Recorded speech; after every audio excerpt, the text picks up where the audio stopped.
Hey everybody, what is going on? Hexlex here. Got another Master Duel video for you. So I'm coming back to a deck that I actually haven't played in quite a few seasons, and that is going to be Superheavy Samurai. I've actually seen this deck splash in quite a few pile decks, and I'm interested in looking into maybe getting in on that action myself, like playing this with Synchron and Snake Eye, and there's actually a lot of different things you can do that are pretty cool. So in order to kind of get a feel for the engine and just the deck as a whole, I decided to just go on and play it pure first before I started splashing it and stuff. And again, I kind of wanted to come back to it because it's been a long time since I've played this deck, and it's like, I have all the stuff for it, so I might as well give it a try again, right? So playing the classic 40 monster card version. It's kind of funny, you think about this deck and you're like, what happened to this deck? Like, especially when it first came out, it was so, like, feared. It was so, like, and it was pretty good. It wasn't feared for no reason. It was putting up results, but then it not only stopped winning, but people just kind of stopped playing it altogether, even though I think the deck is still perfectly viable. And that's that Soul Piercer went to one. I know Wagon was also, I think, semi for a little bit of time, but of course, the main hit to the deck was Soul Piercer to 1. It's kind of funny because, like, TCG players will always try to tell you that consistency hits don't do anything, and yet both not only in Master Duel, but also I believe this is true in the OCG as well, the only hit to Superheavy Samurai is Soul Piercer being at 1. We still have all of our super scary generic Omnis still legal as well. Okay, I'm being a little tongue-in-cheek there, but we still have all of our terrifying like horrible Omni negates legal, generic even, and you know the deck Superheavy Samurai still just does not put up results, really. Not that the deck is bad, it just doesn't put up results, and people just don't play this deck. And I don't know, the thing is, like, consistency hits do a lot more, I think, than people expect.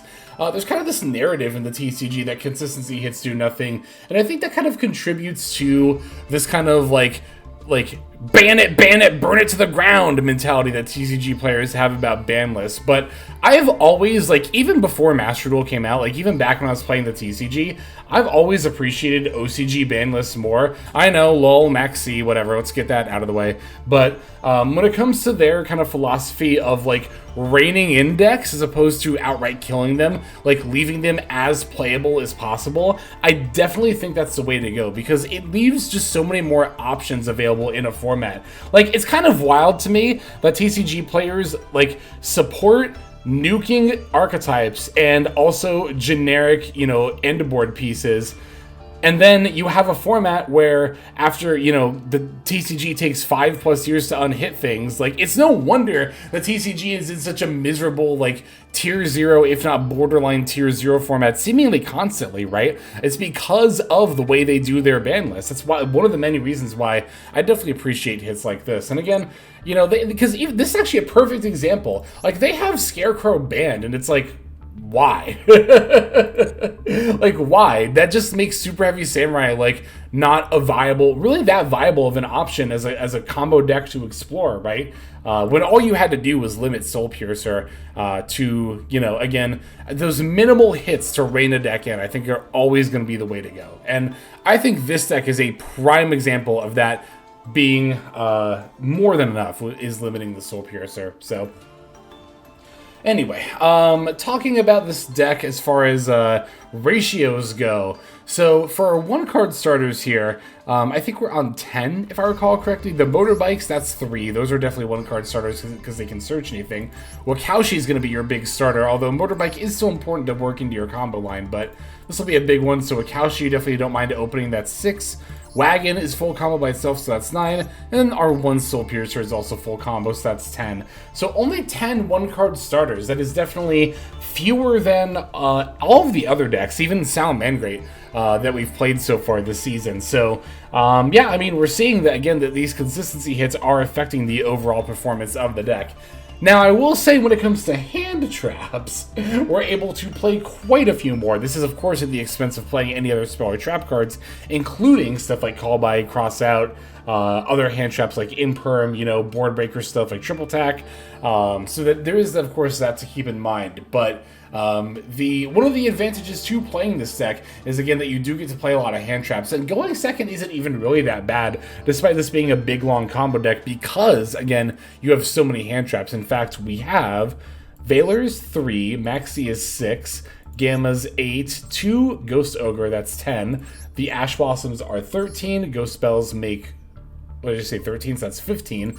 Ghost Mortar makes 18, with the Nibiru rounding out, well, not rounding out, but 19 total. So that's almost half of our deck is hand traps. Literally almost half of our deck, 19.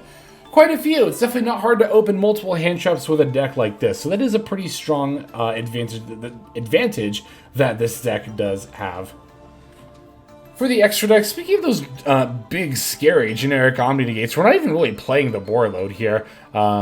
We are playing the Baron de Fleur, of course, but no, we've opted for the Stardust. I don't necessarily think that I'm playing Stardust instead. Although, to be fair, if I wasn't playing Stardust, I'd probably be on the board load. But I think Stardust for the Excel Stardust Dragon is actually a really important option to have in this deck, because your greatest choke point with Nib is going to be while the Excel Stardust is on the field. So this way, if they try to nib you, you can simply chain the Excel Stardust and then still have your Baron de Fleur as well as the Omni Negate, and it'll be unaffected, so you don't have to use the Omni on the nib. You wouldn't be able to anyway, because it's on the chain link that the Excel effect is on, but anyway. So yeah, I think it's definitely worth the extra deck slot. Main kind of focus for the end board for this is, of course, on top of the negates, going to be the double hand rip with the Omega and the Bestial Dissipator. Oh yeah, a lot of people have also said that, like, Calamity is, the banning of Calamity is what killed this deck, not the limiting of Soul Piercer. But that's definitely not true.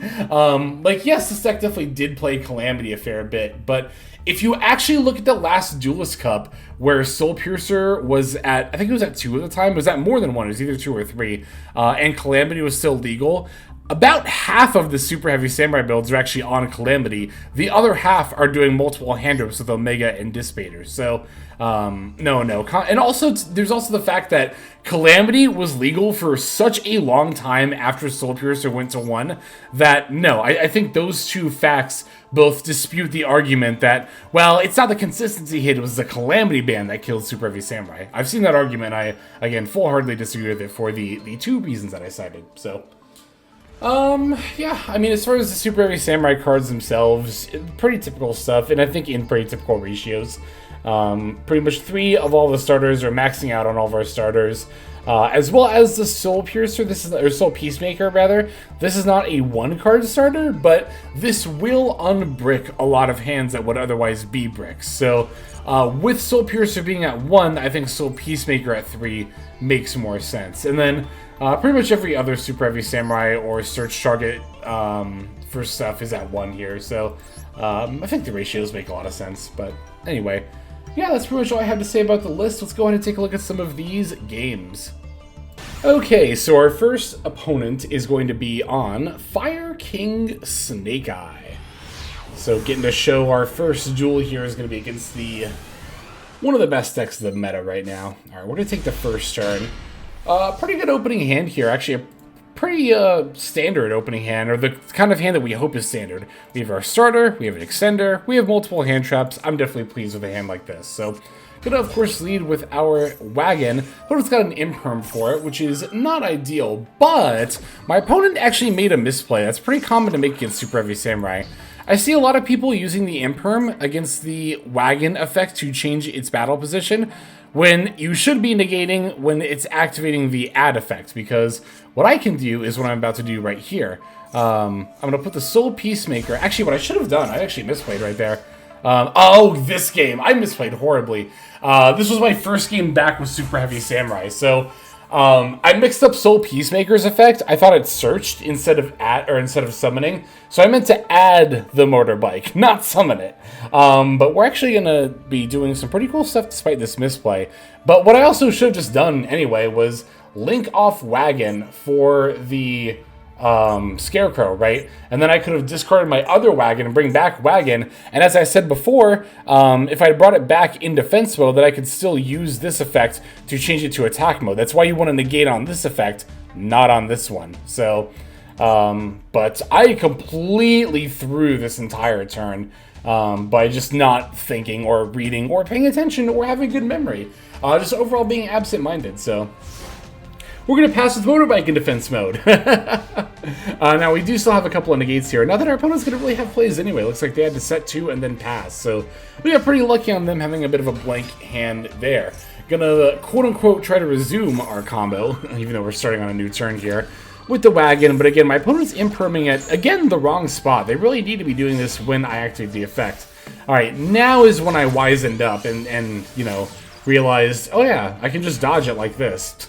So... I mean, as much, you know, shit as I give my opponent on about that, you know, I definitely am not playing optimally necessarily here. Oh, okay, we're going for the Soul Peacemaker instead. That actually makes sense, because I wouldn't really want to add Soul Peacemaker with Wagon here. Get a Soul Peacemaker effect, as well as, of course, Excel Synchro Stardust F. Bringing back that motorbike, and I'll make a 10 here in just a moment. Of course, adding the Wakaushi.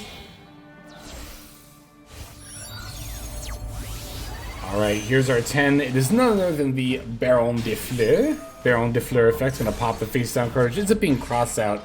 Gonna place the Wakaushi in my Pentascale. Wakaushi F to place the Big Benki. Big Benki gonna grab the Soul Gaia booster, which I'll equip to the what is it called? Wakaushi, and then special. Just let me go for Omega. And then also place in the Pentascale. Now, if I had another Wakaushi, I could actually end the game right here. Because then I'd be able to go for the Sarutobi. So 28 plus 28 plus 3k would definitely be lethal. That's, what, 86? But here I'm going to have to settle for putting them down to 22 and then using the Omega effect. And we actually, if we take a look here, managed to hand rip the Fire King Island, which is pretty good stuff. So... once again, going into our opponent's turn with not only the Valor and Ghost Warner, but now also the Baron de Fleur, having also taken one of their cards that's likely to get them out of an otherwise dead hand. So, passing back over to them, they're going to draw for turn, and then concede, which actually makes a lot of sense, because not only do they not have plays last turn, but even if they top-decked like a random fire monster this turn, we've now taken the Fire King Island from them. So...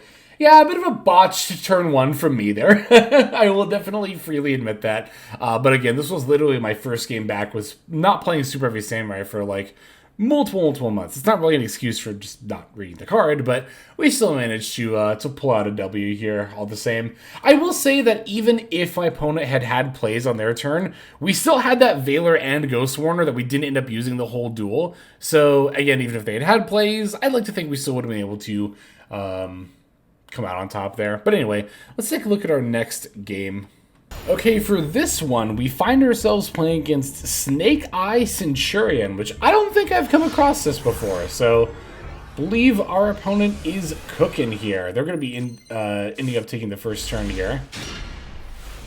And we opened yet again. 1-card starters. We got a couple of hand traps, and the Regulus is actually not that bad to open, especially on turn 2. Could potentially let us play through their board a little bit here. Looks like they're going to lead with the Emblema Oath, going for the Centurion pre-meta. I'm going to use the Ghost Ogre against that, which will pop it, so that way they don't get to summon, therefore they don't get the search effect as well. It's like all they have is one back row and then passing back over to me. So, yeah, I don't even think I was aware of the Snake Eye part of this deck for this game. I thought it was just a pure Centurion deck, so... I'm going to lead with Wagon, even though I have Wakaushi. This opponent waiting on the Valor, which is definitely what you should be doing, waiting for the search effect. But I definitely led with Wagon on purpose, try to eat a negate, which it did here. Because again, like I said, I do still have the Wakaushi in hand. So I'm actually going to go for the Scarecrow here. This will let me go for the Regulus, equipping the Wagon, which is then they're going to fire off the Maxi. So... not going to be doing any comboing on this turn. I'm just going to leave the Regulus up here pretty much. Going to battle phase, battling for 28, and then passing right back over to them. Not the most ideal situation in the world, but we do have an Omni and a Ghost Spell, so hopefully that's going to be enough. They do have a Phalanx to blank my Regulus, though, which is definitely less than ideal. Here they're going to use the stand-up Centurion effects, pitching Droll, which, to be fair, Droll would have pretty quickly ended my turn anyway, so even if they didn't have Maxi, it looks like they would have had that instead. The Ghost Spell here, probably not going to get that much use, although I can use it against the Auxilia, which will actually matter here. We'll get to that during the end phase, though. So the thing about Centurion, and why I wasn't really too scared here, is that while this is a very good deck, it does have a bit of a time actually OTKing. You know, even on a pretty much open board state here, of course, the Scarecrow just has 0 attack. So, like, as we're seeing, even though my opponent had all the Centurion stuff, pretty much access to all of it that they needed, and I had an open board state, they were really only not able to run over the Scarecrow here. I didn't even end up doing any battle damage, but that's something I've noticed while playing Centurion as well, as it has a bit of a time OTKing. So I can see how maybe adding a Snake Eye package would help again. Thankfully, my opponent has not seen any of their Snake Eye stuff, but... Oh, that's right, I can't stop Ghost Spell with Auxilia, because you can't stop stuff moving into the spell trap zone. So, JK, we are going to have to play through our opponent's Synchro 12 here. I'm going to use my top-decked Motorbike to go for a Soul Piercer here. Opponent's going to activate the Premeta, but we're going to use the Regulus against that. That's how we stop the Synchro 12, that's right. Alright, going for the Wakaushi here. Wakaushi F to place the Big Banky F to add a Soul Peacemaker. Gonna normal summon the Soul Piercer and then Synchro for 8. Basically, I'm kind of doing my turn 1 combo line right now, but I'll divert at some point to get in some more damage here. Alright, setting up our Chain Link 3 there. Here's our opponent's face down. It's going to be the Call By, and this is where the Ghost Spell comes up, as we were able to protect the Call By, or protect the Soul Piercer, rather, from the Call By. I will say, though, I don't think that I needed it to win this game, the Ghost Spell here. Like, obviously, I'm not gonna try to act like it wasn't good. Like, it was obviously very, very good, but to be fair, I was already about to set up a Pendulum Scale. I still have both Superheavy Samurai Scales and a Soul Peacemaker in my hand. Even if I couldn't OTK on this turn, I think I could have put myself in a position where I can take control of the game and kind of win that way, right? I don't think that would have been terribly difficult. Like, I could have used Baron to prop probably the Field Spell, maybe one of the Premeta in the back row, but, well, no, because I'd be able to use Saratobi as well. That's the other thing. That'd be another option for popping either the Premeta or the Field Spell. And I could definitely set that up with like a Pend Summon. Like, I still had options, even if I didn't have Ghost Spell in this hand. I think I was definitely still coming out on top here. So, alright, we have one more game we're going to watch. Let's finish off with that one. And this final game is going to be up against Kashtira. Scary, scary Kashtira. I don't think it's that scary, personally. But we'll see. We're going to take the first turn again here. Pretty solid opening hand. I mean, we do have multiple hand traps, but they're both Gamma, which is a little bit awkward. So I'm not going to lead with Wagon. I'm definitely going to lead with all of my non-on-field committal effects, with like the Motorbike going into the Wakaushi. But here is where my opponent maxes after I put a monster on the field. Very, very well played on that part. That is extremely smart of them. This was something that you'd see a lot during Super Heavy Samurai meta, is not firing off Maxi until the Super Heavy Samurai player has a monster on the board, because this deck is pretty much always on Gamma. So, GC Master, very, very well played on your part. But I will definitely show you here what this deck can do under the Maxi. That is to say, we're going to get our searches in before we overlay our Wagon and Wakaushi into Bagooska. Yep, so Bagooska pass. If you get Max C, that's what you do in this deck. Alright, opponent's going for their main phase 1, specialing Ogre. That's going to defense mode. The Theosis will bring out a Fenrir, which cannot activate because, of course, the Bagooska, so they can't get a search with that. But they can go for the Shangra Era. Now, that's not going to get to activate here, but this D-Fissure is definitely going to be a little bit of a problem, so... Alright, paying the Bagooska cost here. Era is not going to activate. Now, let me think about this for a moment. So, the D-Fissure definitely presents, obviously, a number of issues for the Super Heavy Samurai deck. Soul Piercer won't get any searches. All of our stuff in general wants to go to the graveyard, especially our Panda stuff as well. So, I don't know. We are on SP, so what I end up doing is specialing the SP and banishing the D-Fissure, but I really should have waited a turn. The reason that I made this misplay is that, well, okay, here's what I should have done, actually, now that I think about it. I should have normal summoned... I don't know, is there really a normal summon that would have done it? Yeah, I should have normal summoned Soul Piercer. Oh, that was how I'm catching another one of my misplays here. I should have normal summoned a Soul Piercer, equipped Soul Gaia Booster, then specialed it, then SP banished the D-Fissure. Because instead I just out my own board to not play anything and make their era live for no reason. Yeah, because what I could have done is, okay, if I normal summon Soul Piercer, because again, I still would have had Baguska on the field. Normal summon Soul Piercer, it goes to defense mode. Equip Soul Gaia Booster. Special Soul Gaia Booster, it goes to defense mode. Link off Soul Gaia Booster and Baguska for SP. SP banish D-Fissure. Then equip Soul Peacemaker to Soul Piercer. And I could have specialed. There's so many different ways I could have done that. That was a huge misplay on my part. Wow, what a throw. Dang. I'm just throwing games left and right in this video. But again, this is why I wanted to practice Superheavy Samurai before I started splashing the engine into other decks like Centurion, Synchron, and maybe some other stuff. You know, it definitely goes to show that practice makes perfect. And this is why I don't mind showing games like this. Like, I've had the comment of like, why do you show these games where you lose? Or why do you show these games where you misplay horribly? It's like, well, because I think there's still something to be gained from that. It is still an experience, and I still want to highlight that, you know? Not try to just like edit around this stuff and pretend like I'm a perfect player, so... Anyway, that's going to do it for this one. Thanks, as always, for watching these games and this video. Let's move on to our outro. Hey everybody, Hexlex here. Just want to give you a huge thanks for watching all the way to the very end of the video. Believe it or not, that is actually one of the best ways that you can support the channel, is by watching the videos in their entirety. But there are many ways in which you can support the channel if you are so interested. The names that you're seeing on screen here, I gotta give an extra special thanks to, because these are people who have chosen to either become a member on YouTube, which if you're interested you can do as well via the join button next to the subscribe button down there, or have signed up over on Patreon and become members there. Link to that is going to be in the description below. Without the support that is being offered by, again, all the people that you're seeing on screen right here, I would not be able to take the time to dedicate to uploading daily YouTube videos. So thank you so very much. But there are also other ways you can support as well.